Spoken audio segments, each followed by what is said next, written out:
Pero vamos a hablar de este tema, de la apreciación del dólar, con Carlos Mena, de Banorte Securities, desde Nueva York. Carlos, bienvenido, primero que nada.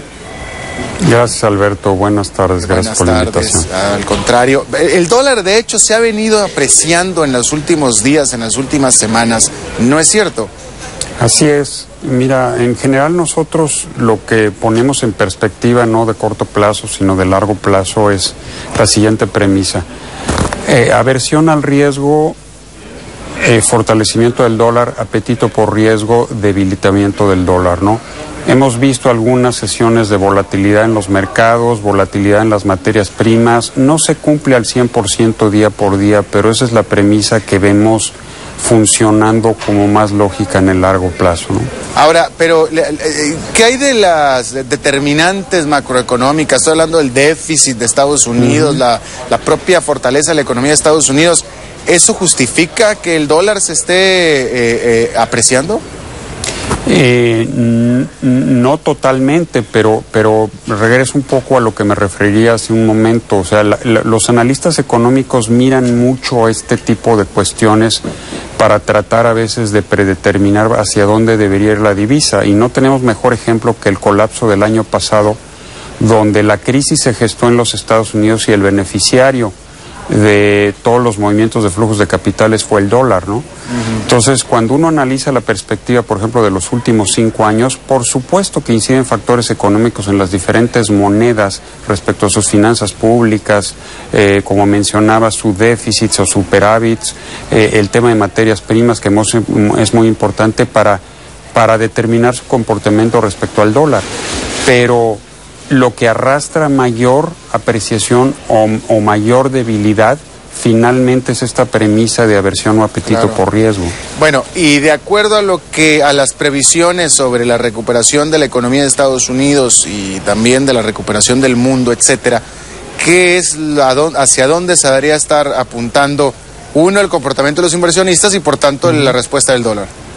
Nosotros partimos de la base de que va a seguir habiendo debilidad del dólar no uniforme con respecto a todas las monedas, evidentemente, como no lo ha sido en el pasado, pero consideramos que va a seguir habiendo alguna dosis de debilidad del dólar porque estamos optimistas en los mercados de capitales, en términos generales, en los mercados accionarios, en los mercados de deuda, en materias primas. Creemos que hay elementos para que se siga continuando esta etapa alcista. Evidentemente va a haber periodos o episodios de aversión al riesgo que van a ser caracterizados por bajas en los mercados y temporales apreciaciones de la moneda, ¿no? Pero esa es nuestra expectativa. ¿Y por qué en este momento? ¿Qué es lo que está pasando en este momento en que se está apreciando? ¿Por qué el inversionista está buscando la seguridad?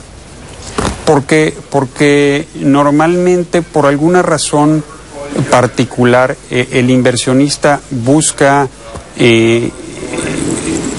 por ejemplo, en el mercado de bonos del Tesoro, históricamente ha sido tradicionalmente el mercado denominado o conocido como el mercado de tasas libres de riesgo. Entonces, donde se aloja el dinero cuando hay miedo en los mercados accionarios, en las bolsas, cuando hay miedo en los mercados de futuros, por ejemplo. Pero precisamente lo que te preguntaba es, en estos últimos días, en estas últimas semanas, ¿por qué el inversionista ha estado teniendo aversión hacia el riesgo y se ha venido a refugiar en los bonos y ha hecho subir el dólar?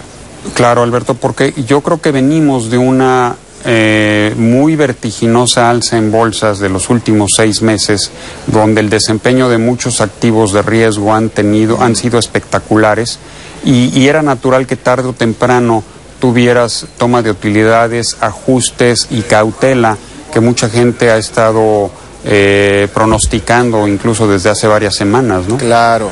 Ahora, dime una cosa, ¿esta apreciación del dólar cómo afecta o beneficia, 1, a Estados Unidos y 2, a Latinoamérica?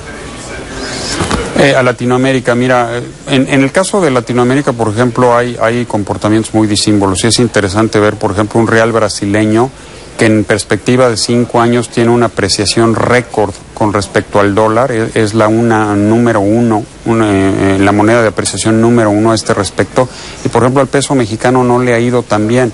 ¿Por qué? Porque detrás de esta premisa que, como menciono, de aversión, apetito por el riesgo, En Brasil ha habido un proceso virtuoso muy interesante que no ha habido en otros países, ¿no? Una corrección importante en temas de finanzas públicas, un manejo del Banco Central muy apegado a la inflación. Obviamente se ha beneficiado de los procesos de precios en materias primas y ha logrado un proceso de acumulación de reservas que otros países no han tenido, ¿no? Claro. ¿Qué es lo que un inversionista común, estamos hablando de un inversionista común latinoamericano, debería estar haciendo con relación a esta precisión que está dando del dólar?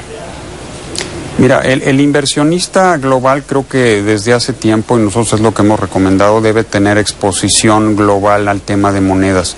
No se necesita necesariamente estar comprando las monedas en directo o instrumentos que están denominados en diferentes monedas al dólar para tener una exposición de portafolio global, ¿no?